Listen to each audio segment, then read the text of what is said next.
¿Qué es lo que esto implica para la profesión? Y ese es un tema que vale la pena abordar en este sentido. Es decir, desde el punto de vista de muchos antropólogos, existen a partir de esto nuevas tensiones éticas y nuevos problemas éticas que tienen que ver con las demandas y las exigencias de este nuevo mundo del trabajo que no está necesariamente asociado al Estado.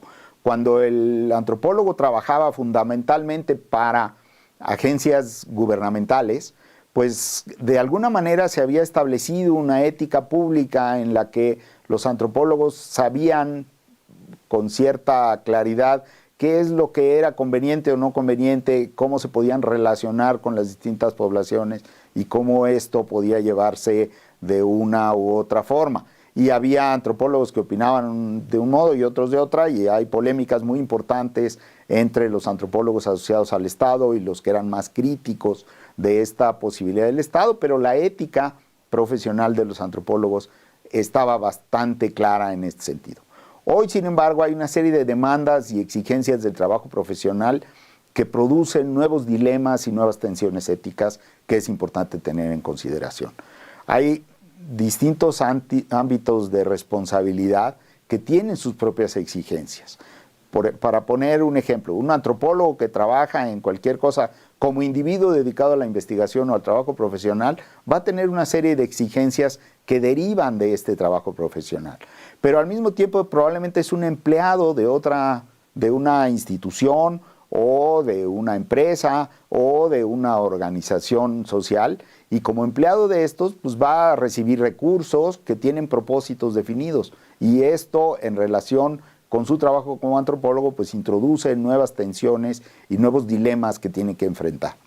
Al mismo tiempo se trata de una actividad que al intervenir en la vida de comunidades tiene un potencial disruptivo y tiene las posibilidades de modificar lo que las gentes hacen y la forma en la que se comportan. Y en este sentido, pues se generan otros dilemas y otras tensiones que son también importantes de tener en cuenta.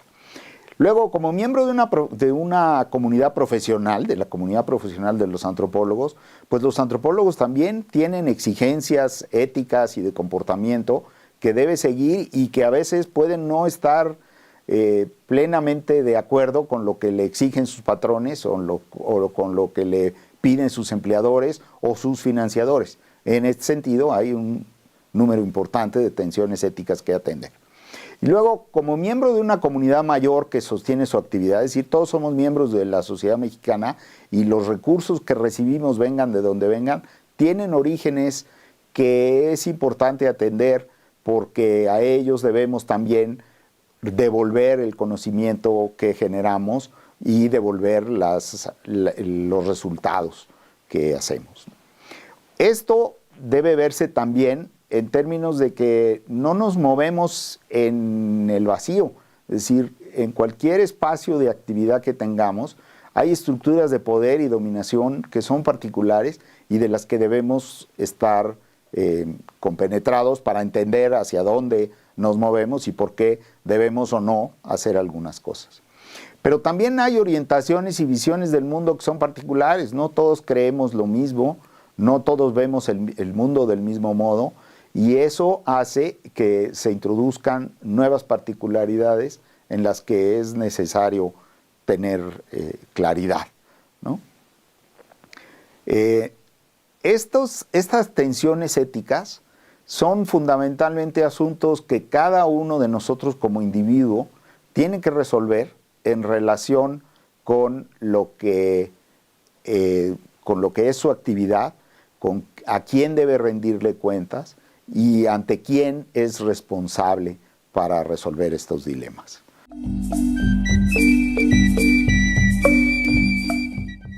¿Cómo vemos todos estos problemas cuando miramos hacia el futuro? Como casi todas las disciplinas, la antropología enfrenta hoy un panorama complejo que no tiene una línea única. Es decir, seguramente la antropología, como muchas otras disciplinas, se va a desarrollar en muy distintos sentidos y habremos antropólogos que caminaremos por unas sendas y otros por otros caminos. A favor de la antropología, yo creo que está el que es una disciplina muy creativa, que aprende de la práctica y que se construye en diálogo con los otros. Esto es algo que no todas las disciplinas comparten y que en particular para el caso de la antropología puede ser muy importante para el futuro. En este mismo sentido, los antropólogos enfrentan un panorama institucional que no es muy alentador.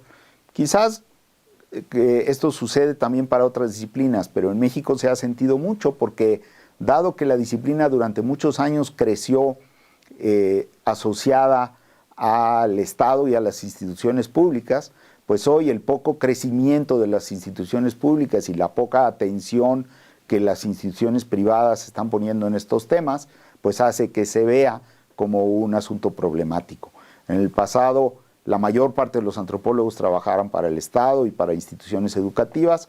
Hoy hay muchos colegas que trabajan en tareas de asesoría, de consultoría, en el mundo de las organizaciones sociales y en otros muchos campos. Entonces, eso hoy se ve como algo novedoso, pero al mismo tiempo difícil de entender como espacio de la disciplina que tenga una formalidad y características que sean comunes a todos, ¿no? Los campos tradicionales de trabajo de los antropólogos en este sentido son menores en comparación con los nuevos espacios que se abren. Y esto, sin duda, pues plantea problemas de desempleo, de subempleo y de empleo precario de algunos de estos nuevos campos. Es decir, todos sabemos, por ejemplo, que las organizaciones sociales o las organizaciones de la sociedad civil, las consultoras, las instituciones privadas que contratan antropólogos, muchas veces los contratan de una manera poco regular, a veces con malos salarios, a veces con malas condiciones de trabajo que no son fáciles de monitorear y que tenemos pocos espacios para exigir que esto suceda. Es decir, todas las condiciones de flexibilidad laboral que se aplican a otras profesionales se aplican también a los antropólogos. En este sentido, es complicada la vida de los antropólogos. Pero por otra parte, debemos tener en cuenta que mucho de nuestro trabajo se hace en el campo, es decir, se hace con la gente directamente, se hace en comunidades aisladas y alejadas o en comunidades urbanas que no necesariamente están en el foco del interés general. Y esto introduce en nuestro trabajo problemas de inseguridad, de desconfianza, de distintos intereses encontrados en los que el investigador o el promotor antropológico tiene otras características. Entonces es algo en lo que debemos tener consideración. Para concluir, simplemente pongo algunos datos. Del total de antropólogos ocupados en México, en la actualidad, casi el 30% presta servicios educativos. El 20% se desempeña en actividades gubernamentales u organismos internacionales, el 12% en actividades de comercio y el 11% en servicios profesionales, servicios y técnicos, y el 9% en servicios de salud y asistencia social.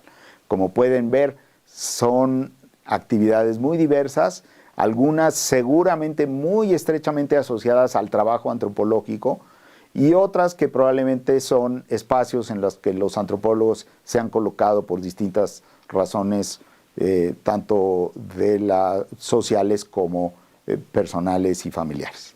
Muchas gracias.